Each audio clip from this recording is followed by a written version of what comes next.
আসসালামু আলাইকুম। আশা করছি সবাই অনেক বেশি ভালো আছেন। তো আমি চলে এলাম আলু নিয়ে।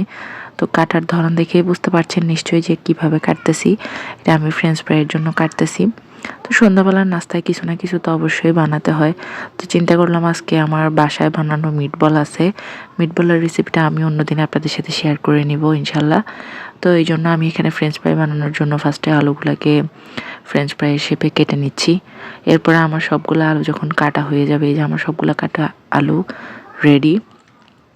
এখন হচ্ছে আমি আলুগুলাকে অল্প একটু লবণ দিয়ে বয়েল করে নেব।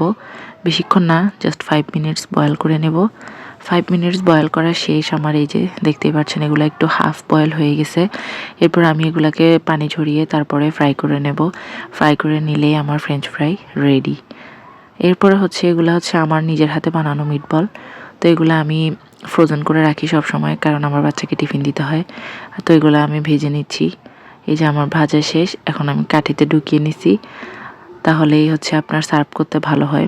আর এরপরে হচ্ছে বানাবো হচ্ছে টোস্ট। তো আমি পাউরুটি আনছিলাম বেকারি থেকে, নিয়ে নিলাম 2টো ডিম। তারপর হচ্ছে ডিমগুলো ভেঙে নিয়ে এরপরে আমি গুঁড়ো দুধ দিলাম, চিনি দিলাম, আর হচ্ছে লবণ দেবো স্বাদ মতো। দিয়ে তারপরে ঘুটানাটা করে ভালো করে মিক্স করার পর একটুখানি গরম হালকা কুসুম পানি অ্যাড করব।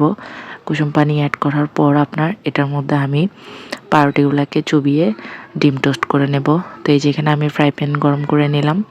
তারপরে এই যে পাউরুটিটাকে আমি চুবিয়ে জাস্ট টোস্ট করে নেব। এপার্ট ওপার্ট পাল্টে যে যেরকম কড়া খেতে পছন্দ করেন ওরকমই করে নিলেই বেটার। সন্ধ্যাবেলায় নাস্তা এর থেকে ভালো আর কি হতে পারে বলেন। তো এই যে এখন নাদিম হচ্ছে প্লেটটা সাজিয়ে টেবিলে নিয়ে যাচ্ছে খাওয়া দাওয়ার জন্য। নাদিম অনেক খুশি, এই রেসিপিগুলো করলে নাদিম অনেক খুশি হয় বাসায়। আর আমার হাজব্যান্ডের কথা কি বলবো, সে তো আরও বেশি খুশি, বলতে গেলে মহা খুশি। কেমন লাগছে অবশ্যই কমেন্টে বলবেন।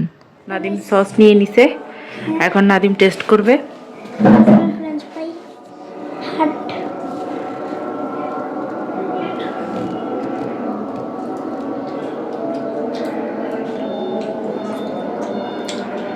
Super tasty.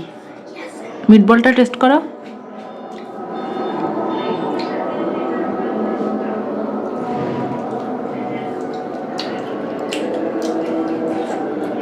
এটা একটু টেস্ট করি। বড় করে বাইট নাও। হাট তো কই গরম, অনেকক্ষণ আগে ভাবছি না। কামড় দাও, এটা কামড় দিয়ে খেতে হয়। হ্যাঁ, ঠিক আছে। সুপার। তো কাদের কারা কারা খাইতে ইচ্ছে করছে অবশ্যই বাসায় চলে আসেন। সবাই চলে আসেন, নাদিমের গুলো সবাইকে দিয়ে দিবে। আল্লাহ হাফেজ।